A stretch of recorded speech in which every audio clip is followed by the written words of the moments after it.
acerca de las granaderas, unas famosas melodías que podrían interpretarse para algunos como algo religioso, pero para otros es algo solemne. ¿Quién en realidad es el autor y a quién le pertenece? De eso quisimos hablar.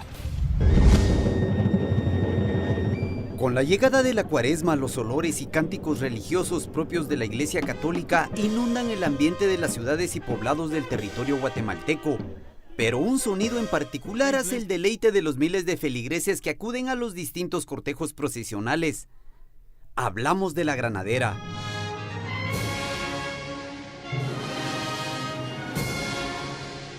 Nombre singular que también recibe la pieza musical intrínseca del protocolo del gobierno nacional. Las dos tienen una connotación muy importante, las dos son anónimas. Conforme creció la aceptación y el respeto por ambas piezas musicales, de forma paralela crecieron los mitos y leyendas sobre el verdadero propósito para el que fueron creadas, posiblemente alimentados por el origen desconocido de ambas piezas musicales. Muchos de los elementos que se mencionan en la Cuaresma y la Semana Santa, desgraciadamente no han quedado escritos en ningún libro ni en ningún documento, pero han pasado a ser un valor muy importante en la tradición oral guatemalteca. Uno de los mitos más grandes habla de una posible confusión en la entrega de ambas granaderas en los primeros años del gobierno de Manuel Estrada Cabrera. Parece que en la entrega de estas dos marchas hay una confusión con las dos partituras y se entrega la religiosa al gobierno para que sea utilizada en los actos cívicos y la que iba a ser una marcha cívica se entrega a las autoridades eclesiásticas para que fuera tocada en la salida y en la entrada de las procesiones.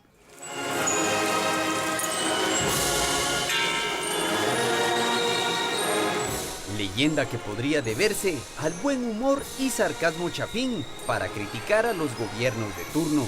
Este mito surgió durante Manuel Estrada Cabrera, que todo se lo atribuía a Manuel Estrada Cabrera, que él cambiaba todo, pero no, en este sentido, como le digo, una nació en determinado año durante las Provincias Unidas de Centroamérica y la otra muchísimo después ya con el gobierno liberal de Justo Rufino Barrios. Entre los mitos y la realidad, la granadera de corte religioso es la más joven y con el origen más incierto, aunque comienzan a salir algunas pistas sobre su creador. Hay unos, más que todo, la granadera de actos religiosos, sí puede ser a José Eulalio Samayoa, que era un músico de principios de 1800, era un maestro de capilla también, y él fue la primera persona que hizo sinfonía en todo el continente. Digamos, las sinfonías se empezaron a realizar en Alemania, en Inglaterra, y en América no se había realizado hasta que él hizo la primera sinfonía. Y entonces la historia de la música es muy rica en cuanto a él, y si nos vamos a la línea del tiempo, en tiempo de él se cree que fue la granadera religiosa. Y organizó un grupo que se llamó, podríamos decir como la Orquesta Sinfónica del Sagrado Corazón, que inició donde está actualmente la Merced. Entonces es posible que la granadera haya empezado ahí en la Merced, pero sobre todo fue creada para nazarenos, no era para santos entierros, pero luego ya fue absorbida por todo, para rezados, para todo. Pero el verdadero auge de esta granadera llegó alrededor de medio siglo atrás. Que hace algunos 50 o 60 años, esta granadera que hoy usamos en toditita las procesiones durante todo el año, solamente se utilizaba para las procesiones de Cuaresma y Semana Santa y para algunas otras procesiones como del Corpus o los rezados de la Santísima Virgen. Era otro tipo de alabado el que se tocaba al salir o al entrar de estas procesiones. La más antigua y con mejor documentación es sin duda la granadera para actos protocolarios de gobierno. Por ejemplo, hay una historia que cuenta de que cuando se formaron las Provincias Unidas de Centroamérica, fue un regalo de España a las provincias. Sin embargo, no hay nada por escrito que diga ello. La otra cosa es que las Provincias Unidas de Centroamérica lo hicieron suyo. La granadera que tenía letra es la granadera de actos protocolarios. Ese himno estuvo de 1823 a 1824, pero después de ello, algunos de los países que ya quedaron de las Provincias Unidas, Guatemala, El Salvador, Honduras, Nicaragua, Costa Rica, adoptaron esto como un himno, siendo Honduras la última que se quedó con la granadera con letra como parte de su himno, no el actual, sino anterior.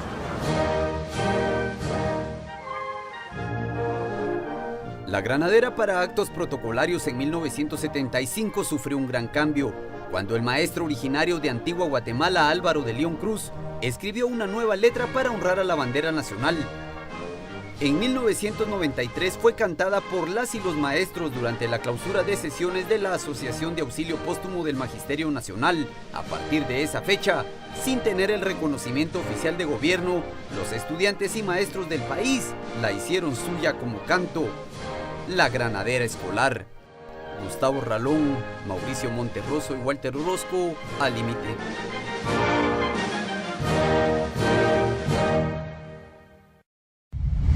Ambos temas siguen siendo fundamentales para lo que los guatemaltecos tenemos como algo muy particular. Sin embargo, muchos siguen con esa controversia y también un enigma, saber exactamente quién lo hizo, para quién lo hizo y la forma en la que debería utilizarse. Al final de cuentas, lo tenemos a nuestra disposición.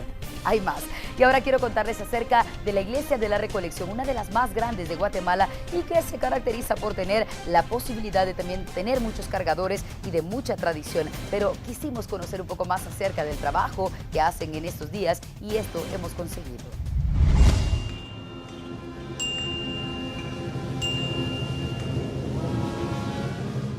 Nos encontramos en compañía de Roberto Vázquez, el secretario de Relaciones Públicas, tanto de la Hermandad de Jesús Nazareno del Consuelo como de la Asociación de Cruzados del Santo Sepulcro de la Recolección y también en compañía de William Rosal. ¿Qué tal, Roberto? Muchas gracias por la atención. ¿Desde cuándo estás en la asociación y en la hermandad? Tengo 38 años de estar en la hermandad y entré en 1978, después del terremoto, y es una sola hermandad. La Hermandad de Jesús Nazareno, antes de llamarse del Consuelo, Sí. es más o menos de finales del siglo XIX. Cuando viene Fray Miguel Murcia, existía nada más como Hermandad de Jesús Nazareno y Señor Sepultado, y ya se había unido. Pero Fray Miguel Murcia viene en el año de 1952, ya como párroco del templo, empieza a reorganizar y a reforzar las hermandades existentes, y es así como el 21 de septiembre del año de 1955 funda la Asociación de Cruzados del Santo Sepulcro con los mismos miembros de la hermandad. El uniforme, igual que en las demás procesiones, era túnica negra y su paletina túnica morada, y su paletina negra, cinturón negro, sus guantes como es en San José, como es en la Merced. Pero sucede un factor importante. Necesitábamos separar o diferenciar a lo que es la hermandad de los devotos cargadores.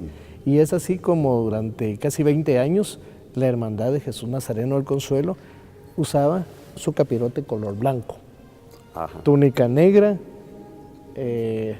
para Viernes Santo, túnica morada para la procesión de Jesús Nazareno, su paletina negra, cinturón y su capirote en color blanco. En esa época era capirote. Sí, es que el verdadero nombre es capirote.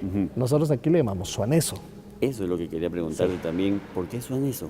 Es una palabra que viene, así que de una anécdota de los frailes. Había un fraile español que le costaba mucho hablar un poquito bien el castellano. Entonces, cuando vio el uniforme, principalmente cuando teníamos el capirote blanco, preguntaba, ¿y eso qué es? Eso lo usan. Sí, usamos eso, dijo. Ah, suan eso. Entonces, ahí nació la palabra suaneso. Ah, qué interesante. Sí, es una anécdota que cuentan los antiguos fundadores de la hermandad y que nos parece gracioso, pero a la vez muy particular y muy propio de la hermandad. Es la única hermandad que así le dice, es un suaneso. Ahora somos aproximadamente 475 miembros de la hermandad, con sus novicios, ¿verdad? Es novicio son los integrantes que aspiran a estar dentro de la hermandad y tienen que hacer un año de prueba.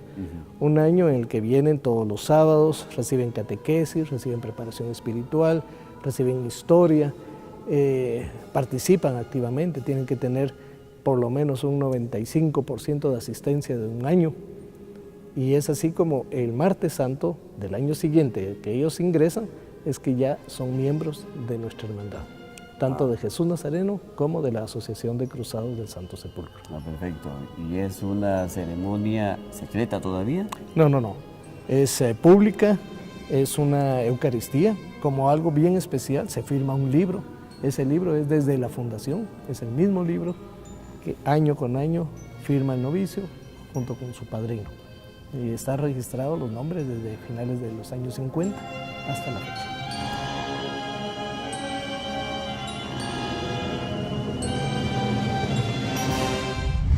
Y esta iglesia, al igual que muchas otras en Guatemala, tienen grandes particularidades y de hecho algunos que son fieles de una iglesia muy lejana han llegado a esta para conocer un poco del trabajo que hacen y también de la forma en la que se organizan, que como dije al inicio es de las más grandes de todo el país. Hay otras cosas y eso será luego del corte comercial, ya que tenemos información acerca del robo de metales, que ha sido realmente un paraíso para los que quieren hacerlo en Guatemala y las autoridades no se dieron abasto en su momento. Y al finalizar, la realidad en 3D. ¿Cómo funciona eso? Tienen que descubrirlo.